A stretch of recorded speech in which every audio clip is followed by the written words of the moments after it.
liquidez, né? Com a tokenização, eu consigo gerar uma liquidação né? diferente de ter um momento de liquidez da empresa. Sim. Então isso gera um conforto. Que é o que talvez afaste muita gente, né? Não ter essa liquidação, é isso que você está falando. Exatamente, porque você como investidor você fica muito à mercê. Você depende do mercado que querer investir e da empresa ter condições de receber o investimento. A gente que já investiu junto, né, Phil? Tiveram geralmente o discurso que veio era, olha, não esperem resultado de curto prazo e no mínimo 5 anos para vocês reverem alguma parte desse dinheiro e olha lá, alto risco, então assim, não tinha nenhuma possibilidade, a gente não pensou nisso, né? Exato. E nenhuma possibilidade de ter qualquer retorno no interim aí. A gente entende que seja possível, né?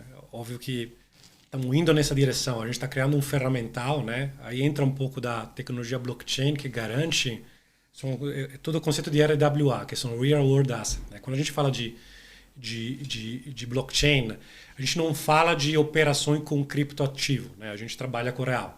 A gente utiliza o ferramental, né, que são instrumentos de blockchain, de estrutura para ter esse rastreio, essas trocas, essa facilidade infraestrutural, porque simplifica, né? Tem todo documento, papelada, toda a parte jurídica que sabe. Então, assim, é um tipo de inovação que vem para facilitar. Né? Isso acontece também em outros segmentos. Então, o processo de tokenização vem, eu acho, para facilitar a vida dos investimentos. Eu acho que, assim, não tem recurso mais importante que o tempo. Tá?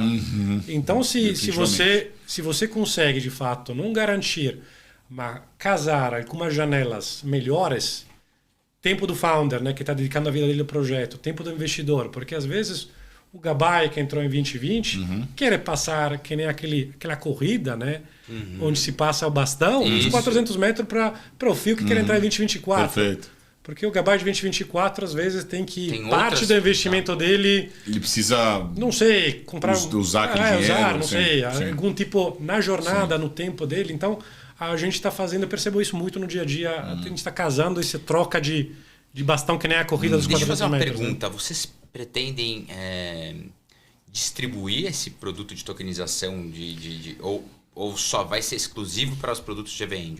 Então, a gente gosta da ideia de mantê-lo fechado por enquanto, porque nosso CP é muito claro e a gente entende que faça sentido essa camada de comunidade, porque a gente quer profissionalizar o mercado. Entendi. O que tem acontecido muito nesses mercados, por exemplo, de crowdfunding, é ter pessoas que não conhecem os produtos, que fazem parte de outro tipo de investimento, que acaba entrando e fica se frustrando. Então, acho que o processo educacional de você trazer para dentro uma pessoa com perfil claro, né? A gente trabalha geralmente com 2 perfis, eu falo, o executivo e o empreendedor. A maioria é nosso 80-20, Pareto é mais executivo. 35, 50 anos, então é um perfil já educado. Quando você abre, tem o risco de trazer para dentro do processo pessoas que não entendam essa jornada. Então você acaba não fazendo aquele trabalho educacional e gerando frustração. Né? E aí poderia desgastar também mais de vocês, né? Eu acho que isso acontece quando tem um desalinhamento. Né? É um produto que ainda precisa, né? É um produto de venture capital que precisa de um nível de entendimento educacional muito mais alto, não digo muito alto, mas mais alto, de pessoas que estudem, que entendem. Então a gente tem todo um processo, né, nos perfis de pessoas que fazem parte da comunidade. Hoje, prevalentemente, alumni da FGV, mas não todos, né? A maioria. Então, isso já garante, né, um alinhamento de objetivos, porque é que nem eu falo um pouco uma cultura de empresa, é que nem trazer para dentro de um processo, uma jornada, alguém que não faça parte dessa cultura de entendimento nessas 3 variáveis, conexão, conhecimento e capital. Então, é isso. Pode ser que aconteça? Pode, no momento que a gente tiver essa... Eu confesso para você que, assim, eu adoraria que as nossas investidas tivessem, por exemplo. Eu tô vendo isso de uma forma sinérgica para fora, no aberto. Agora, acho que são algumas etapas, né? Estou vendo isso de uma forma, às vezes, estudando numa lógica satelitar algumas parcerias. Pode fazer sentido. Entendi. Queria fazer uma pergunta. Até a gente já esteve muito perto do mercado de venture capital. É um mercado que, infelizmente, sofreu muito nos últimos 2 anos, né? Principalmente pela alta do custo do real, do dinheiro em geral, no mundo inteiro. O dinheiro está caro. E agora a gente está no começo de 2025. E eu queria entender com você o seguinte. O que é o seu maior desafio? É captar dinheiro ou é conseguir investidas interessantes para aplicar o dinheiro? Olha, Fio, eu te falaria nenhum, nem outro. Acho que o maior desafio é aquele que estava te falando, que é pavimentar a jornada. Tá? Que é isso que eu estava um pouco falando. Fale mais sobre isso. Então... Então, eu acho que tem alguns fatores, tá? Acho que tudo eu gosto do livro do Simon Sinek, começa pelo porquê, tá? Então, aí, os porquês que estão por trás, acho dessa jornada, a gente tem alguns desafios, né? Tem um desafio, por exemplo, eu falar, captar dinheiro. É um desafio, mas quando você começa pelo porquê, que às vezes com educação, você explica para o investidor que às vezes a melhor janela para investimento é agora, não é no momento de alta. O mercado de venture capital não está tão alinhado que no mercado de bolsa, que desconta... Sim. Não, assim, até então, os múltiplos estão muito melhores de comprar agora. Aí começa pelo porquê, isso entra. Onde está? É o desafio, mas o porquê é entender essas variáveis. Então, às vezes, explicar para o investidor não ser tão imediatista, porque não é um mercado imediatista. Independentemente de falar, os ciclos são 7, 10 anos. Tá, podemos... A gente, nosso modelo, está vendo ciclos mais curtos, né? Mas, obviamente, não é um ciclo de uma liquidez às 3, 6 meses. Mas aí você educando o investidor, explicando, olha, não olhe o efeito manada, que todo mundo fala, hoje, agora é um momento bom, porque você tem founders mais preparados, né? Então, diferentemente do passado, 2, 3 anos atrás, onde se vendia num PowerPoint, hoje você tem valuation melhores, tem menos liquidez. Então, todo mundo está profissionalizando, porque excesso de liquidez é ruim. É ruim porque tem muito dinheiro, então está mais fácil, e não tem uma cobrança a gerar necessariamente um lucro, ir em direção de EBITDA, só querer crescer, né? Que era a tendência 2 anos atrás. Nossa, graças a Deus que o mundo chegou nessa... Né? Porque eu já venho falando isso aqui uns 5 anos já pro Gabay. Falar, cara, eu não consigo entender. Um negócio não para de pé. Não adianta fazer só growth a qualquer custo. E tentaram, lembra? Nos ensinar que não, tal, etc. Não, cara. E hoje mostra o contrário, né? O growth é necessário, mas principalmente... Profit. Como que tá o risco final lá no EBITDA? Exato. Então, eu te respondi sobre a parte, por exemplo, de captação. É quando você fala em startup, um pouquinho a mesma coisa, né? Acho que os founders já acabaram, muitos se resetando em cima de necessidade de ter startup mais lucrativa ou conseguir olhar com mais forças métricas. E eu acho que, assim, um desafio grande que sempre tem nas startups essa primeira etapa de criação de time, as primeiras contratação. Então, o cara geralmente está indo bootstrap, 7 days. Então, aquela etapa onde ele vai eventualmente para 30, 40, onde acho que hoje pode ter um maior risco que eu enxergo, até se a gente for considerar a chegada de inteligência artificial como um novo ferramental. Um novo e-mail, né? Provavelmente, um novo... Então, vira uma ferramenta, então é tudo sobre pessoas, então a forma como você monta esse time, acho que é a principal questão. Então, acho que tem esse desafio, a gente está olhando. Enfim, tem uma série de temática, mas acho que essa pavimentação, essa jornada, os atores nas diferentes estágios, educar os investidores nas etapas sucessivas. Então, eu acho que é muito um trabalho de... Você tem uma estrada que às vezes tem uns buracos, você vai pavimentando. Eu não te falaria.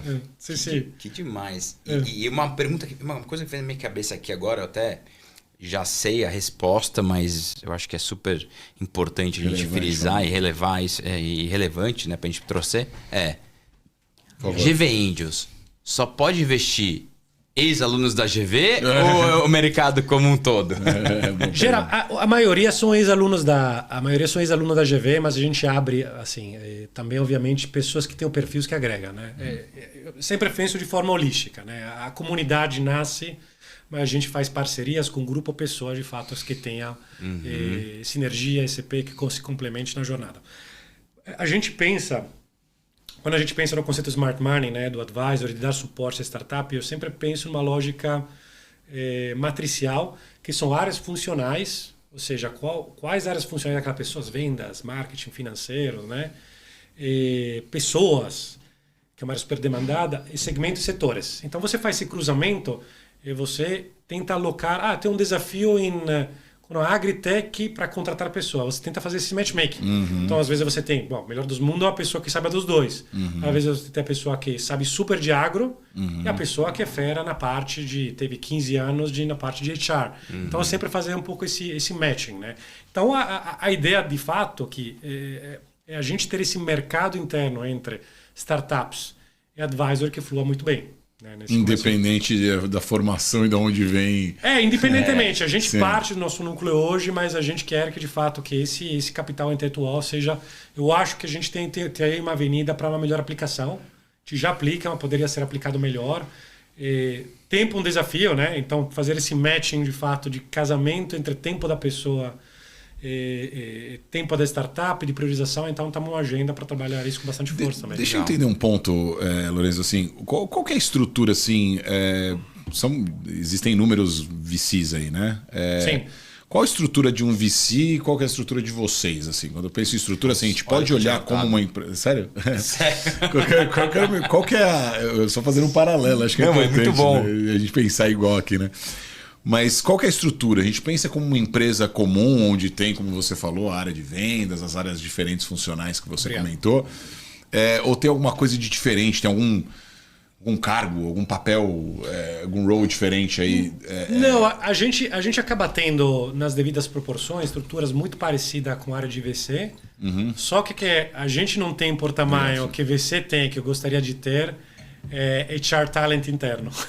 Não tem? Não tem, gostaria de ter. Eu faço um pouco isso, mas é aquele mão na massa que geralmente o VC acaba tendo. Alguns têm, né? Alguns têm. Eu falei com dois nesse ano. Que eu adoraria ter um cara forte interno, mas a gente tem os outros coisas da vida, proporções de flow, eventos, essa parte. Porque você comentou que é uma parte, você falou, gente, né?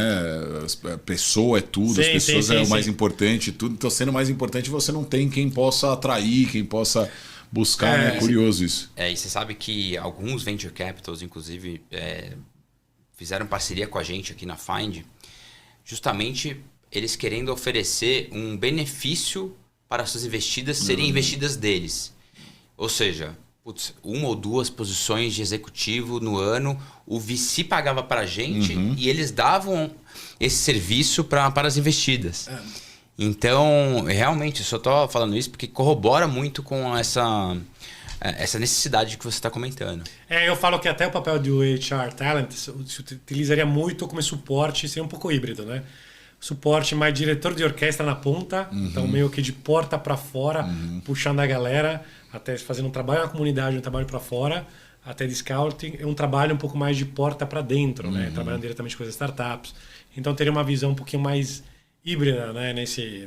Dessa figura que eu gostaria de ter. De fato, uma pessoa aí não tem um percurso técnico, né? Na parte de HR, é mais aprendizagem, né? Lidando com pessoas, liderando times. Sim. Mas eu acho que sempre... Aí, de novo, né? Inteligência artificial. Essa competência sempre mais vai virar fator crítico de sucesso.